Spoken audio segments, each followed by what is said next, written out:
For being aware in the instant from this and other information, don't forget to subscribe to our channel.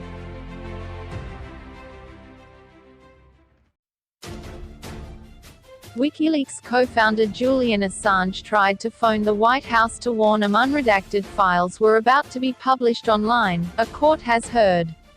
Mr Assange is fighting extradition to the US to face trial over the leaking of classified US military documents. His lawyer dismissed claims he, knowingly, put lives at risk by publishing the names of informants.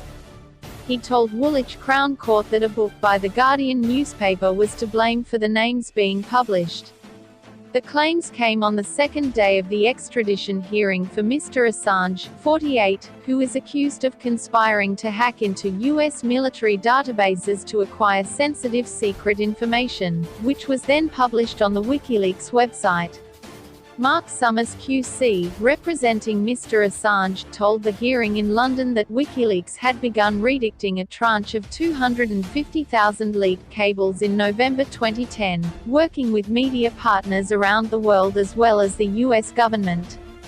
He said that in February 2011 The Guardian published a book about Wikileaks which contained a password to the unredacted documents. He said it wasn't until months later that it was discovered the password could be used to access the unredacted database, which was revealed by German news outlet Der Freitag on 25 August 2011.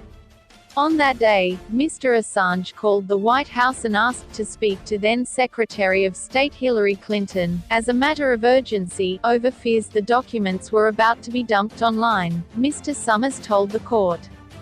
He was told to ring back in a few hours.